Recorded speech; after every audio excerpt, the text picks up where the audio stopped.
Hello everyone. चलो इस video में अपन इंडेक्स 115 का एक क्वेश्चन करते हैं। किससे रिलेटेड है क्वेश्चन? वारंटी से रिलेटेड है। एक ऑलरेडी क्वेश्चन अपन कर चुके हैं वारंटी से रिलेटेड, ये दूसरा क्वेश्चन है। इसको भी समझने के लिए पहले अपन थोड़ा सा वारंटी का ओवरव्यू लेते हैं। ये हमें बहुत अच्छे से पता है हम सबको कि वारंटी क्या होती है। वारंटी एक डीलर या एंटिटी अपने कस्टमर को देती है कि भाई इस टाइम तक ये आपकी वारंटी होगी, ये वारंटेड प्रोडक्ट है, गारंटीड प्रोडक्ट है। हम आपको इस चीज़ की गारंटी देते हैं कि अगर आपका प्रोडक्ट खराब हो जाता है तो आप हमारे पास इसको ला सकते हैं, हम इसको रिपेयर करके देंगे, आपको ठीक करके देंगे या रिटर्न कर सकते हैं, जैसा भी कंडीशंस रहती हैं उसमें। ठीक है। इंडेक्स 115 के हिसाब से हमारे पास दो तरह की वारंटीज अकर हो सकती हैं। एक होती है हमारी सर्विस वारंटीज, एक होती है हमारी अश्योरेंस वारंटीज। दो तरह की वारंटीज होती है, एक होती है सर्विस वारंटी, एक होती है अश्योरेंस वारंटी। ठीक है। कैसे अकाउंट करते हैं अपन, क्या करते हैं, एक बार समझते हैं फिर अपन क्वेश्चन करते हैं। आसान है, कुछ खास बात नहीं है। सर्विस वारंटी क्या होती है? Customer has option to purchase warranty separately. यानी कि मान लो कि मैंने बोला कि साहब आपके पास मैं आपको ऑप्शन दे रहा हूँ, कंपलसरी नहीं है आपके लिए खरीदना, that is it is not included by default. यानी जो प्रोडक्ट मैं कस्टमर को बेच रहा हूँ, यानी जो प्रोडक्ट मैं कस्टमर को बेच रहा हूँ, मैंने कस्टमर को ऑप्शन दिया क्या आपको इसके साथ वारंटी भी चाहिए? बोलता है हाँ, तो आप इसके मेरे को एक्स्ट्रा पैसे दो कि आपको चाहिए तो। ये इसके अंदर बाय डिफॉल्ट नहीं आती है, इसके अंदर इनबिल्ट नहीं आती है, इसके अंदर पहले से जुड़ी हुई नहीं आती है। आपकी इच्छा हो तो आप लो, नहीं तो मत लो। ठीक है। It will be considered as a distinct service. क्यों? क्योंकि भाई इच्छा पे डिपेंड करता है, ये कस्टमर की इच्छा पे डिपेंड करता है। मान लो ये कस्टमर ने मुझे 10 लाख रुपए दिए। कस्टमर ने कहा कि हाँ मैं वारंटी लेना चाहता हूँ आपसे, मुझे वारंटी खरीदनी है। इसमें इस 10 लाख के दो हिस्से, एक तो 8 लाख, दूसरा 2 लाख की वारंटी। यानी हमें कस्टमर, ये जो 2 लाख है, ये जो 2 लाख है, कस्टमर ने अपनी चॉइस से दिया है। ये सर्विस वारंटी है। ये क्या है? सर्विस वारंटी है। जिसमें से 10 लाख अपन ने टोटल कस्टमर से लिया। हमने कस्टमर को पूछा था पहले कि क्या आपको वारंटी चाहिए, बोला हाँ चाहिए, तो अब इसके मेरे को 2 लाख एक्स्ट्रा दो। तो 8 लाख तो क्या हो गया, हमारा रेवेन्यू हो गया। 2 लाख क्या हुआ, हमारा वारंटी हुआ। उसको अकाउंट कैसे करेंगे वो आप समझो। It will be accounted as a separate performance obligation, it will be transfer to contract liability. यानी हम ये जो 2 लाख है इसको अपन सेपरेट परफॉर्मेंस ऑब्लिगेशन मानेंगे, एक सेपरेट पीओ मानेंगे, सेपरेट परफॉर्मेंस ऑब्लिगेशन मानेंगे। और इसको अपन कॉन्ट्रैक्ट लायबिलिटी में ट्रांसफर करेंगे। यानी अगर जब एंट्री करेगी एंटिटीज की तो क्या करेगी, 10 लाख रुपए हमें टोटल कस्टमर से मिले, डेबिट टू 8 लाख का हमारा रेवेन्यू, 2 लाख की हमारी कॉन्ट्रैक्ट लायबिलिटी। समझ में आ गई आपको बात? समझ में आ गई आपको बात? ठीक है। अभी आगे जाके हमें पता चलेगा कि क्या वारंटी जो हमने एज अ कॉन्ट्रैक्ट लायबिलिटी हमने जो इसमें डाला अमाउंट 2 लाख का, क्या वो आगे जाकर काम आया? कुछ खराबी हुई उसके प्रोडक्ट में? क्या वो जो वारंटी हमने कस्टमर ने हमसे वारंटी दी, क्या वो वारंटी का उसको कुछ फायदा हुआ? क्या उसने वारंटी से रिलेटेड हमें कुछ एक्सपेंस करना पड़ा? अगर वो हमें एक्सपेंस करना पड़ा तो हम कॉन्ट्रैक्ट लायबिलिटी से निकाल निकाल के वो एक्सपेंस इंकर करते रहेंगे। नहीं हुआ तो अपन इसको भी एज हमारा रेवेन्यू रिकॉग्नाइज कर लेंगे बाद में जाकर। मान लो कि 30 दिन का समय था या फिर 6 महीने का समय था, कि 6 मंथ्स की वारंटी है ये 2 लाख रुपए में। 2 लाख रुपए में 6 मंथ्स की वारंटी या 2 लाख रुपए में 1 ईयर की वारंटी। तो 1 ईयर बाद अगर हमें उस वारंटी से रिलेटेड कुछ पैसा इंकर नहीं करना पड़ा तो हम क्या कर देंगे, इस 2 लाख को हमारा रेवेन्यू में रिकॉग्नाइज कर लेंगे। अगर करना पड़ा तो 2 लाख से निकाल निकाल के हम वो एक्सपेंस इंकर करते रहेंगे। ठीक है। ये हुई हमारी सर्विस वारंटी। दूसरी क्या होती है, हमारी अश्योरेंस वारंटी। अश्योरेंस वारंटी यहाँ पे क्या होता है, customer do not have the option. यानी ये क्या आती है, बाय डिफॉल्ट आती है। It will be included by default in the contract. ये कॉन्ट्रैक्ट के अंदर इनबिल्ट ही आएगी, कॉन्ट्रैक्ट के अंदर जुड़ी हुई आएगी, कॉन्ट्रैक्ट के अंदर बाय डिफॉल्ट इंक्लूडेड आएगी। कस्टमर के पास ऑप्शन नहीं है कि साहब आपको लेनी है, नहीं है, ही लेनी पड़ेगी, है ही इसके अंदर ही आती है, जुड़ी हुई आती है। ठीक है। It provide assurance that product complies with the agreed upon requirement. जैसे कि नाम हमें बता रहा है अश्योरेंस वारंटी का, ये अश्योरेंस वारंटी ये अश्योर करती है कि ये जो प्रोडक्ट है बिल्कुल सही तरीके से काम करेगा, बिल्कुल आपकी रिक्वायरमेंट के हिसाब से ही काम करेगा साबित। ठीक है। It will be accounted as per index 37। Index 37 हमारा किससे रिलेट करता है? प्रोविजन से रिलेट करता है। प्रोविजन, उसके भी क्वेश्चन अपन सब करेंगे यूट्यूब पे। ठीक है, धीरे धीरे अपन बढ़ रहे हैं आगे। तो it will be included as per index 37, that is provision of warranty expense will be created. कैसे क्रिएट होता है प्रोविजन? To provision. प्रोविजन क्या होती है? हमारी लाइबिलिटी होती है। भाई अपन क्या करते हैं, भाई हमें कुछ लाइबिलिटी आगे जाके इनकर करनी पड़ सकती है, उसका प्रोविजन में आज बना दूं।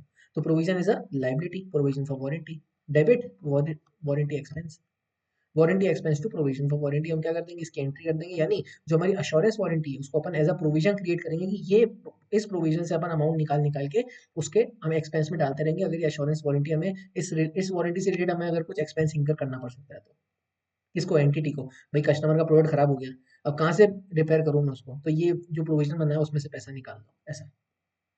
और अगर कोई रिमेनिंग अमाउंट बच गया इस प्रोविजन में तो वो रिवर्स हो जाएगा, प्रोविजन रिवर्स हो जाएगा, प्रोविजन खत्म हो जाएगा पीएनएल से।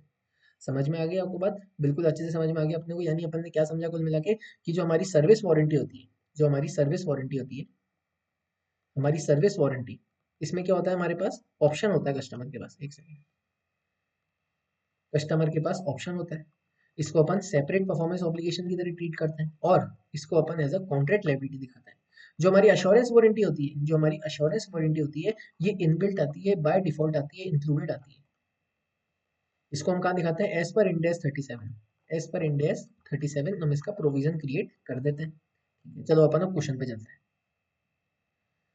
An entity manufactures and sells computer that include an assurance type warranty for the first 90 days. assurance type की वारंटी कितने दिन के लिए? 90 डेज। assurance वारंटी 90 डेज की है। The entity offers an optional extended coverage, optional का क्या मतलब है? Service warranty, under which it will repair or replace any defective part for 3 years from the expiration of assurance type warranty. Since optional extension plan is sold separately, the entity determines a 3 years of extended coverage plan represents a separate performance obligation. यानी हमारी service type warranty question में भी दे दिया, देख लो। The total transaction price for the sale of a computer and extended warranty is 36,000.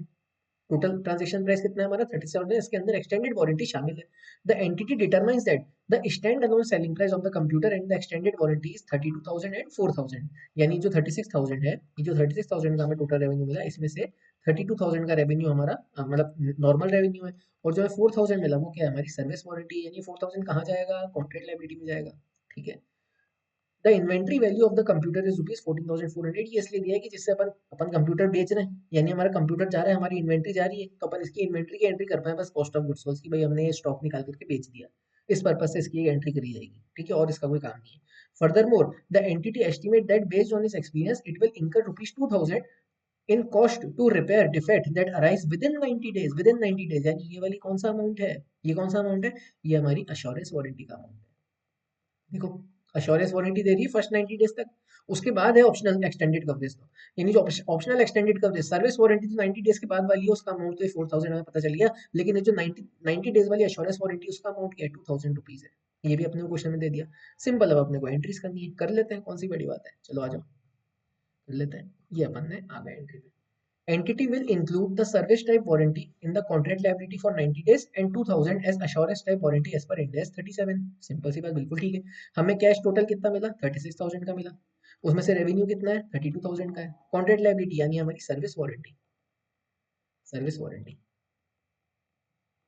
कितनी है? 4,000 की। कर ली हमने एक एंट्री। ये अपन ने बना लिया हमारा अश्योरेंस वारंटी का provision. Warranty expense to provision accrued warranty cost. ठीक है, 2,000 का हमारा क्या बन गया? ये अश्योरेंस वारंटी का प्रोविजन बन गया, बिल्कुल ठीक है। तीसरी सीओजीएस की एंट्री अपन ने कर दी, inventory derecognise because it is sold. Inventory जा रही है, असेट जा रहा है, क्रेडिट, सीओजीएस डेबिट। ठीक है, कॉस्ट ऑफ गुड्स सोल्ड, हम हमारी इनकम हुई है, कॉस्ट ऑफ गुड्स सोल्ड हमारे सीओजीएस हमने डेबिट करा, और टू इन्वेंट्री। इस एंट्री का क्या मतलब हुआ कि भाई हमारी जो इन्वेंट्री वो जा रही है डेबिट किससे? कॉस्ट ऑफ गुड्स सोल्ड से। ये 14,400 की कॉस्ट हमें दे रखी थी क्वेश्चन में, तो अपन ने इसकी भी एंट्री कर दी कि भाई इन्वेंट्री जा रही है तो उसको as a cost of goods sold अपन दिखा देंगे। ऐसे इसका कुछ ऐसा है नहीं, अगर आप नहीं भी करो एग्जाम में तो इससे कुछ है नहीं, अनटिल एंड अनलेस क्वेश्चन में स्पेसिफिक दे रखे। लेकिन अगर इस तरह की अगर कॉस्ट दिख जाए अपने को इन्वेंट्री का, अपन सोचिए कि भाई कहाँ कहाँ आ सकती है कॉस्ट। 14,400 की कॉस्ट क्यों दी है इन्वेंट्री के? हमें भाई सीओजीएस निकालने के लिए, ये कॉस्ट है हमारी। तो सीओजीएस डेबिट क्यों हुआ? क्योंकि cost of goods sold cost है, इसकी कॉस्ट है, अपने को सेलिंग प्राइस नहीं दिया, देख लो ये कॉस्ट है। ये रही, आ गई। अब और दूसरी बात, मॉड्यूल में इसमें क्या कर रखी? कंबाइंड एंट्री कर रखी है। आप चाहो तो अलग अलग भी कर सकते हो, आप चाहो तो कंबाइंड भी कर सकते हो। ठीक है, अलग अलग करने से क्लैरिटी ज्यादा आती है। ठीक है, यहाँ पे देखो एक कॉस्ट दे रखी है। The inventory value of computer is rupees 14,400। Inventory value का मतलब कॉस्ट, कॉस्ट पे रिकॉग्नाइज होती है अपनी इन्वेंट्री। ठीक है, चलो, तो मैं उम्मीद कर रहा हूँ आपको छोटा सा क्वेश्चन समझ में आ गया होगा। ये हमारी थी सर्विस वारंटी, ये थी हमारी अश्योरेंस वारंटी, और यहाँ पर हमने सीओजीएस रिकॉग्नाइज कर लिया जो हमने इन्वेंट्री बेची थी उसका।